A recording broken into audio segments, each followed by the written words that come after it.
मी काही जास्त वेळ घेणार नाही आणि तुमची जी अपेक्षा आहे त्याचा आपण फलित करण्याचा प्रयत्न करू. अशा अपेक्षा खूप मोठ्या असतात, अशा बऱ्याचशा लावू नये.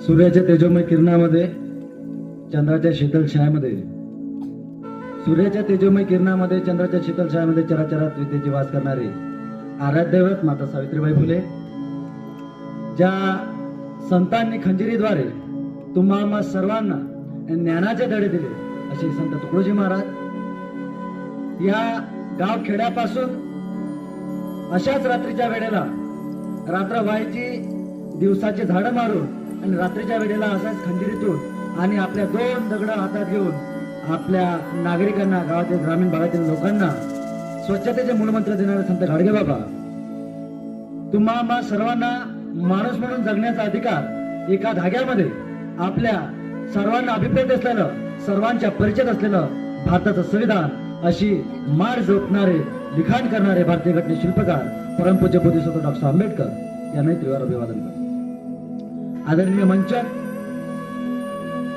या पिर्ली गावातील सर्व ग्रामस्थ, आपण इथं आला, ही भूमिका नेमकी काय आहे? बऱ्याचशांना प्रश्न पडला असेल, बऱ्याचशांच्या कानावर गोष्ट गेली नसेल, बऱ्याचशांना असंही वाटत असेल नेमकं प्रकरण नेमकं आहे तरी काय.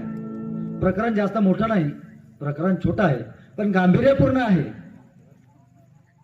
कारण या क्षेत्रामध्ये जे दिवसेंदिवस हा ताडोबाचा क्षेत्र आहे, तुमच्या गावापुढे गेलं तर चोरा गेट आहे, तुम्हा सर्वांना प्राण्यांची बऱ्यापैकी भेट होतच असेल.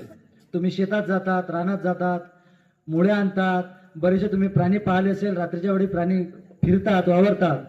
पण आता काय झालंय, दिवसेंदिवस उन्हाचा प्रमाण वाढलेलं आहे. मी जास्त वेळ घेणार नाही कारण की सरांना थोडंच बोलतील, बाकी कोणी बोलणार सुद्धा नाही आहे.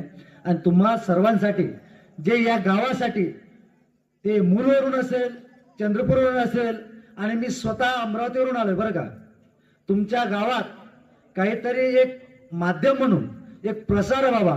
कारण शासन गाव खेड्यासाठी, प्रत्येक नागरिकासाठी काही ना काही देण्याची मानस ठेवते. म्हणून या चंद्रपूर जिल्ह्याचं हे जे वन विभाग आहे, या वन विभागाचं सातत्यानं काम हेच आहे की ग्रामीण भागातील जनतेपर्यंत, शहरी भागातील जनतेपर्यंत आम्ही या प्राण्यांचं संगोपन आणि सोबत या गावातील नागरिकांचंही कशी केअर घेता येईल याचा मानस ठेवते. तुम्हाला क्षेत्र ताडोबाचं लागलेलं आहे, उन्हाची बऱ्यापैकी जाणीव आहे, पण सांगायचं माध्यम हेच आहे, दिवसेंदिवस ऊन वाढत आहे, उन्हाळा लागला आहे आणि